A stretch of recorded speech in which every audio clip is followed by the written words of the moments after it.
ನವದೆಹಲಿಯಲ್ಲಿ high voltage CWMA meeting. Kaveri 4 TMC ಭವಿಷ್ಯ ಕೆಲವೇ ಕ್ಷಣಗಳಲ್ಲಿ ನಿರ್ಧಾರ. ವ್ಯತಿರಿಕ್ತ ಸೂಚನೆ ಬಂದ್ರೆ ಪ್ರತಿಭಟನೆ.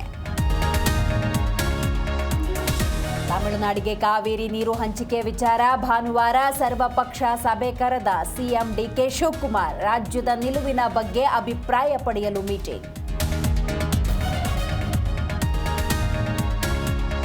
ನಮ್ಮ ರೈತರೇ ಕಷ್ಟದಲ್ಲಿದ್ದಾರೆ, ನೀರು ಕೇಳಬೇಡಿ, ಬಲವಂತವಾಗಿ ನೀರು ಪಡೆಯುವ ಯತ್ನ ಬೇಡ.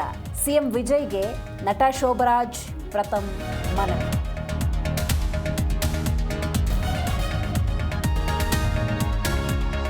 ರಾಜ್ಯದಲ್ಲಿ ಬರಗಾಲದಿಂದ ಜನ ಸಾಯ್ತಾ ಇದ್ದಾರೆ. ಮುಖ್ಯಮಂತ್ರಿ ಡಿಕೆ ಶಿವಕುಮಾರ್ ಕಾಕ್ರೋಚ್ ಪ್ರತಿಭಟನೆಯಲ್ಲಿ ಭಾಗಿ. ಬಳ್ಳಾರಿಯಲ್ಲಿ ಬಂಡೆ ವಿರುದ್ಧ ಆರ್ ಅಶೋಕ್ ವಾಗ್ದಾಳಿ.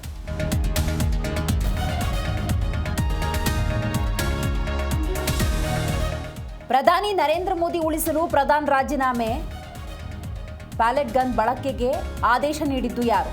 ರಾಜ್ಯಸಭೆಯಲ್ಲಿ ಕೇಂದ್ರದ ವಿರುದ್ಧ ಖರ್ಗೆ ವಾಗ್ದಾಳಿ.